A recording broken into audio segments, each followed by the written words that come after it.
Project Hail Mary, written by Andy Weir. Well, as you could see in the title and the thumbnail, I just finished this book and I will be reviewing it, a brief spoiler-free review, and I will be reacting to the trailer because I have not seen it yet. I've been holding out, being patient with myself so that I could finish this book and then watch the trailer and get the full experience. So I am very late to this book, about 4 or 5 years now.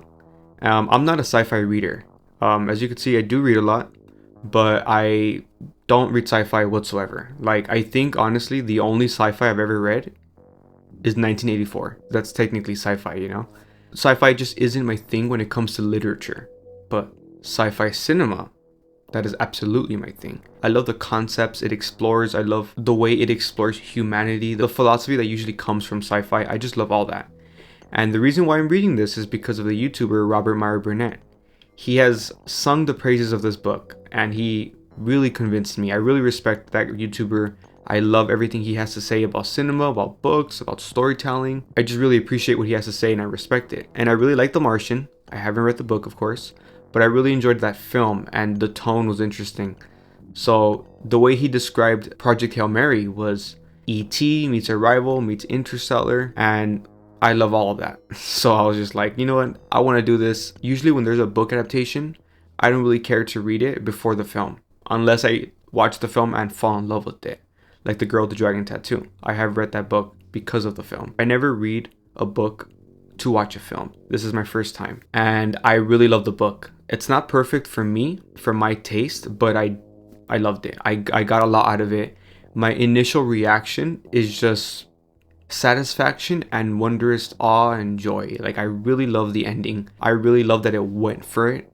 I always say this to my friends. I always complain about movies or complain about stories that I just feel it was safe or they didn't go for it, or like in my head while I'm watching it, I see a direction it could go in that will be crazy concepts or really bold, and then they just do the safe thing. And I feel like this book went for it and I love the ending.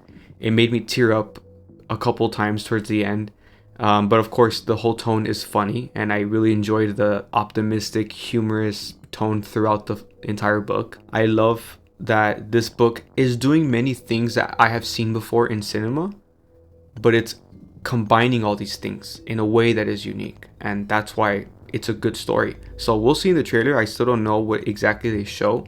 One of my friends who doesn't know anything told me a bit about it, and it sounds like they are keeping things a little vague, which is good. I like that. I do love this story and the way Andy Weir goes about telling it. And I've never really read a book in the mindset of a scientist, of a really intelligent scientist. So especially the first like 100 pages when things are very mysterious, I really enjoyed being in that mindset of learning things through science, figuring things out. Where am I? Why do things look the way they do? And then figuring it out through mathematics, through science, through his knowledge. So I just really love all of that, you know? And then the story structure. Very much like Memento. I wonder if that was intentional from Andy Weir or if it's just a coincidence. I mean, Nolan doesn't own that structure, you know? So it could be just a coincidence, but it very much reminded me of that. And I love how, just like in Memento, one protagonist, one person you're following, but then it's the storylines are divided into 2 different points in time, and you're cutting back and forth because of the protagonist's amnesia or a form of memory loss. But just like Memento, I love how it's not just to give you exposition and just to answer questions that you have as a viewer. I love how it's also tied into the plot and how there is a plot twist tied within that. And I thought it was a satisfying plot twist. It did get me. It adds meaning to everything that you read, and it also really adds meaning to the ending. So just loved all that. I will say my only complaint is that because the tone of the book is so light and because the tone is so optimistic and our protagonist is very funny, very quirky, and because he's a scientist, sometimes I felt like I didn't really feel the stakes because I felt like he's gonna figure it out. Like because of the tone and because he's just so smart. So sometimes I feel like he's constantly coming up against problems, but he solves them within the next couple pages. So at least to me, that seemed like he was maybe too smart, or it's a combination because of the tone and everything else. Like, I don't know, probably just a combination, but for me, I think that's why I didn't feel the stakes because of that. But that's pretty much it. I gotta say, I loved everything else of the book. Really good experience. Yeah, like I said, I'm not used to reading something like this, something so plot driven. I'm used to literary fiction where I'm reading a philosophy, you know? And though there's some good philosophies here, it's not really that type of book, you know? But yeah, I still very much enjoyed it. And I would highly recommend it to the people who haven't read it, which I know it's a bestseller, so I know there's not many people like that. I'm really glad I made this decision because I had a great experience and I haven't been spoiled on the film in terms of the trailer. So yeah, it all worked out. Now on to the trailer.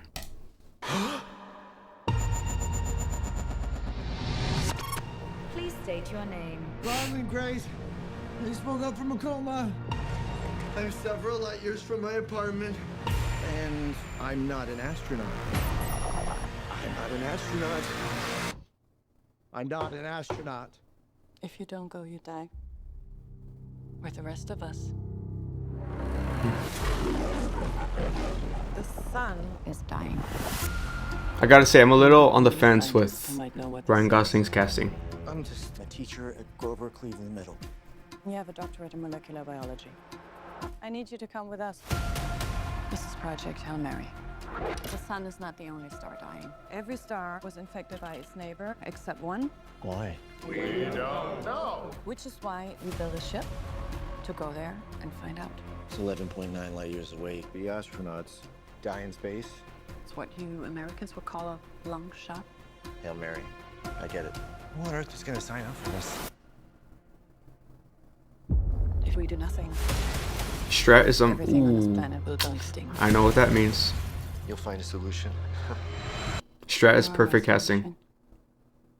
AT&T I'm girl. not an astronaut. I've never done anything. I've never done a space. I can't even moonwalk.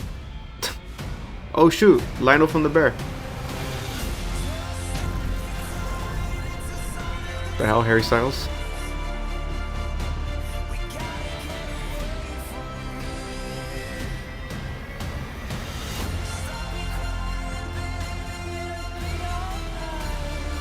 I understand. Strat I karaoke? do. That's new. My place is in the classroom. The world is counting on you. This might be very hard for you to understand. Aw. Some people are not good at things. You know who you are. You're gonna do great. I conquered zero G in 5 hours. Object approaching. Oh my god.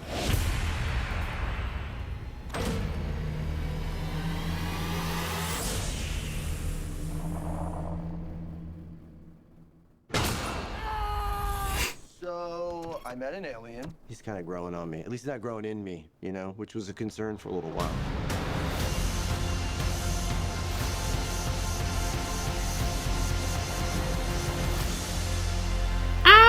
Rocky! I'm Grace. I'm gonna call you Rocky. Thumbs up. Nope, that's thumbs down. We do the thumbs up. It's close enough. AMAZE! Alright, that was pretty good. I wish... Okay, well, I gotta talk to my friend now because he did not mention the alien part. So they do talk about that. Alright, I thought they wouldn't do that. But that was a cool trailer. I think that was a satisfying tease, you know? They didn't go too crazy with Rocky. This dude, Rocky's spaceship, the Blip A, holy crap. That was even more crazier than my own imagination. So that's pretty cool, actually. Ryan Gosling as Grace is interesting. I do like it, but I don't know why I feel so weird about Ryan Gosling being Grace. I think because, no offense, I love Ryan Gosling. I think because I just don't see him as like an extremely intelligent biologist. But in terms of the tone and the jokes and the quirkiness of Grace, Ryan does fit into that. But I don't know if I could see him talking about astrophage and figuring all these things out. So we'll see. Drew Goddard is a great screenwriter, so I'm happy about that. I love the filmmakers involved, of course. So, I mean, yeah, I'm just so excited for this. It does look good. It does look very accurate. I think the strat casting is very good. I can't wait to see just how how faithful this adaptation is. I can't see them changing too much, to be honest, because like I said, the book is a page turner. It's very compelling. So I can't really see them taking certain things out. I could see like little subplots being taken out, of course. But in terms of progression of Grace getting approached by Strat and him learning about the Petrova line and all that, I hope that they keep all that and they don't just skip ahead, you know? So really satisfying trailer. I'm gonna watch it like 5 more times. But yeah, that's all. That's what I have to say about the book, about the film. It's gonna be so interesting to see how they adapt Rocky and how they show all that, the speaking, the language, the way they're gonna articulate, without giving away too much, how they're gonna articulate the way Rocky communicates, because that is so interesting, so unique. Can't wait. Let me know your thoughts on the book if you've read the book, and your thoughts on the trailer. And thanks for watching.